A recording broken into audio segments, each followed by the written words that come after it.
Okay. రాజుగారు వెనకాల నుంచి చెప్తున్నారు హరీష్ కొంచెం తక్కువ మాట్లాడని. నేను అన్న ఎవరితో ఏం మాట్లాడుతున్నాం అన్న. 2014 అంటే అక్కడి నుంచి 10 ఏళ్ళ వరకు మాట్లాడను. జస్ట్ ఒక ఇన్సిడెంట్ చెప్తున్నా. 2014లో అనిల్ ఫస్ట్ టైం ఎస్విసికి వచ్చాడు. నేను అప్పుడు సుబ్రహ్మణ్యం ఫర్ సేల్ సినిమా తీస్తుంటే తను సాయి తేజ్తో మళ్ళీ నెక్స్ట్ సినిమా కోసం వచ్చాడు. సుప్రీం సినిమా డిస్కషన్ జరుగుతున్నాయి. రాజుగారు నాకు లంచ్ టైంలో, రాజుగారు ఆఫీసు ఒక హాస్టల్లో ఉండేది. పైన వార్డెన్ ఉన్నట్టుగా రాజుగారు ఉండేవాళ్ళు. లంచ్ అందరికీ ఒకటే టైంకి అక్కడ పెట్టేవాళ్ళు. ఆ లంచ్ టైంలో నేను అనిల్ కలిసినప్పుడు అనిల్ పటాస్ డైరెక్టర్ అనగానే అనిల్ని కంగ్రాచులేట్ చెప్పగానే అనిల్ కరెక్ట్గా పదం గుర్తులేదు. ఎవరు పోలీస్ సినిమా తీసినా మీదే రిఫరెన్స్ ఉంటుందన్నా లేదా మీదే ఇన్స్పిరేషన్ ఉంటుందన్న ఏదో అన్నాడు వర్డ్, నాకు కరెక్ట్గా గుర్తులేదు. ఇన్స్పిరేషన్ అనే వర్డ్ కనుక నిజమైతే అప్పుడు నేను విన్నది. అనిల్ ఇవాళ ఎంత పెద్ద సక్సెస్ ఇచ్చాడంటే ఆ సక్సెస్ నాకు ఇన్స్పిరేషన్. నేను పండగ నేను పేరెంట్స్తో ఉన్నాను, మార్నింగ్ షో సినిమా చూడలేదు. టాక్ రాగానే మెసేజ్ పెట్టాను అనిల్కి. ఆ తర్వాత నాకు ఫస్ట్ కాల్ చేసి చెప్పింది జీవి గారు ఫోన్ చేసి అదిరిపోయింది సార్, సినిమా మామూలుగా లేదు, అసలు వెంకటేష్ బాబు గారు ఎనర్జీ చూడండి అది ఇది అని చెప్తుంటే, సార్ మీరు అనిల్కి చేయబోయి నాకు చేశారా ఫోన్ ఏంటి, ఈ సినిమా డైరెక్టర్ అనిల్ కదా నాకు చెప్తారు ఏంటి అన్న. లేదు సార్ ఒక ఇంపార్టెంట్ విషయం మీకు చెప్దామన్నారు. అనిల్ నీకు మొన్న అనిల్తో షేర్ చేసుకున్నాను సార్. అది ఓటీటీ కంటెంట్ అవ్వచ్చు, లేకపోతే ప్యారల్గా వస్తున్న డిఫరెంట్ జోనర్స్ అవ్వచ్చు, ఇప్పుడు వస్తున్న డైరెక్టర్స్ కొత్త యూనివర్స్ ఎక్స్ప్లోర్ చేయడం అవ్వచ్చు, రకరకాల సినిమాలు వస్తున్నప్పుడు ఫిల్మ్ మేకర్స్కి నిజంగా క్వశ్చన్ మార్క్, ఎలాంటి సినిమా తీయాలి అనే క్వశ్చన్ మార్క్ చాలామందికి ఉంది. ఇదంతా జీవి చెప్పాడు నాకు, ఐడియల్ బ్రెయిన్ జీవి చెప్పాడు ఫోన్ చేసి.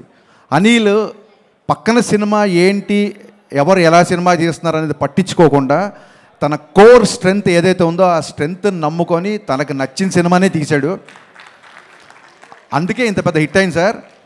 హరీష్ గారు ఎప్పుడు మీ స్ట్రెంగ్త్ వదలకండి, because it's proven by Anil అని చెప్పి నాకు ఆ రోజు జీవి కాల్ చేశాడు. So cinema is all about conviction. Anil, hats off to your conviction. అంటే ఏ ఫ్యాన్స్ వార్స్ లేని హీరో ఎవరన్నా ఉన్నారంటే అది విక్టరీ వెంకటేష్ గారు. ఎందుకంటే అందరు హీరో ఫ్యాన్స్ ఆయన ఫ్యాన్స్. ఆయన ఈ సినిమాలో అంటే ఆ ఎనర్జీ ఏంటంటే మీరు చూస్తున్నారు, ప్రమోషన్స్ కానీ సినిమాలో చేసిన పద్ధతి కానీ, అంటే కాలు పని చేయకుండా ఇంకా నన్ను వదిలేయి అని చెప్పి కాలు కూడా మూలపాడే రేంజ్లో ఆయన ఈ సినిమా కష్టపడ్డారు. బాబు హ్యాట్స్ ఆఫ్. అంటే ఒక డైరెక్టర్ని నమ్మడం, ఒక హీరో ఒక డైరెక్టర్ని నమ్మితే ఎలా ఉంటుంది అని చెప్పడానికి ఎగ్జాంపుల్ సంక్రాంతికి వస్తున్నాం. వీళ్ళు మళ్ళీ అంటున్నారు మళ్ళీ సంక్రాంతికి వస్తున్నాం అంటారు, ఆ తర్వాత ఏమంటారు మళ్ళీ సంక్రాంతికి వస్తున్నాం అంటారు, ఇలా ఎరుగుతూ ఉంటారు. నేను ఒకటే చెప్పా, అనిల్ ఇది కాదు, నీకు సరైన టైటిల్ ఒకటే, సంక్రాంతికే వస్తున్నాం. అది కరెక్ట్ టైటిల్ అనిల్కి. యాక్చువల్గా ఈ ఇద్దరిది ఎంత క్రేజీ కాంబినేషన్ అంటే ఇట్స్ ఎగ్జిబిటర్స్ ఇష్టపడే కాంబినేషన్ ఇది, డిస్ట్రిబ్యూటర్స్ ప్రేమించే కాంబినేషన్ ఇది, ప్రొడ్యూసర్స్ మెచ్చే కాంబినేషన్ ఇది, ఫైనల్గా ఆడియన్స్ అందరూ నచ్చే కాంబినేషన్ ఇది. ఇలాంటి కాంబినేషన్ నాకు తెలిసి మళ్ళీ ఎప్పుడు ఎవరి మధ్య రిపీట్ అవుతుందో నాకు తెలియదు. ఇది ఎంత పెద్ద సక్సెస్ అంటే ఈ సినిమా. సరే ఇప్పుడు మన రాజుగారు అన్నారు కాంట్రవర్సీలు వద్దు అన్నారు. సో ఎవరెవరు నోళ్ళు మూతపడ్డాయి అనేది నేను మాట్లాడను, పక్కన పెడతాను. కాకపోతే ఎవరెవరు మాట్లాడారంటే ఎప్పుడూ మాట్లాడిన మా శిరీష్ గారు మైకి పట్టుకొని స్టార్ట్ అయిపోయారు ఈ సినిమాకి. అసలు ఇప్పటివరకు ఎప్పుడు మాట్లాడాల, నా సినిమాలప్పుడు కూడా ఎప్పుడు మాట్లాడలేదు. ఆయన మైక్తో మాట్లాడడం మొదలెట్టారు. ఒక మాట అన్నారు, హరీష్ వాళ్ళ కంపల్సరీ రావాలి నువ్వు అంటే, అంత స్పెషల్ ఏముందన్న, కొట్టేసారు ఆల్రెడీ పెద్ద హిట్ జరుగుతుంది అంటే, లేదు మా కష్టాల్లో ఎవరు ఉన్నారో మా విజయాల్లో వాళ్ళు ఉండాలి, అందుకే మేము వాళ్ళని పిలుస్తున్నామని చెప్పారు. థ్యాంక్ యూ అన్న. నాకు రాజన్నకి శిరీష్ అన్నకి ఇట్స్ ప్రొడ్యూసర్ డైరెక్టర్ రిలేషన్ కాదు, it's more than that. And ఇందాక వంశీ ఈడేమో మా గబ్బర్ సింగ్ అన్న అన్నాడు, వంశీ అన్న నాకు ఒక బ్రదర్ లాంటివాడు. అక్కడ పిలవడమే వంశీ అన్న, మళ్ళీ బ్రదర్ లాంటాడు. వంశీ గారు బ్రదర్ లాంటాడు అయితే నేను వెదర్ లాంటాడు. నేనేంటి నాకు అర్థం కాల. గబ్బర్ సింగ్ అన్న గబ్బర్ సింగ్ ఏంటి, దాంట్లో చిన్న హీరో ఉంటాడు, దాంట్లో చిన్న విలన్ కూడా ఉంటాడు కదా. అంటే నువ్వు ఎలివేషన్ చేసినది కామెడీగా ఉంటుంది కాబట్టి కొంచెం కంగారు ఉంది, నాకు టెన్షన్గా ఉంది. అండ్ రమణ గోగుల్ గారు కంగ్రాచులేషన్స్ అండి. మేము రమణ గోగుల్ గారు పని చేయాలి, బట్ మా సినిమా కొంచెం డిలే అవ్వడంతో ఆ ఛాన్స్, బ్రహ్మాండమైన ఛాన్స్ మీరు కొట్టేశారు. అండ్ ఆ టైంలో పవన్ కళ్యాణ్ గారికి మీకు ఆయన వాయిస్ అలా పెట్టినట్టు ఉండేదండి. So it was amazing actually. Aishwarya నాకు ఎప్పటి నుంచో తెలుసు, ఫెంటాస్టిక్ యాక్టర్స్. వెట్రిమారన్ గారి దగ్గర ట్రైన్ అయ్యి వచ్చింది కాబట్టి ఇంకా అసలు ఎక్స్ప్రెషన్స్ డైలాగ్స్ ఒకటి కాదు. అండ్ మీనాక్షి ఈజ్ అంతే, అలాంటి గర్ల్ ఫ్రెండ్ ఎవరికైనా ఉండాలి అన్నట్టుగా చూపించాడు అనిల్ డెఫినెట్గా. And Bheems, I always believed in Bheems చాలా పెద్ద కమర్షియల్ మ్యూజిక్ ఇస్తాడు అనుకున్నాను, అలాగే ఇచ్చాడు భాను మాస్టర్.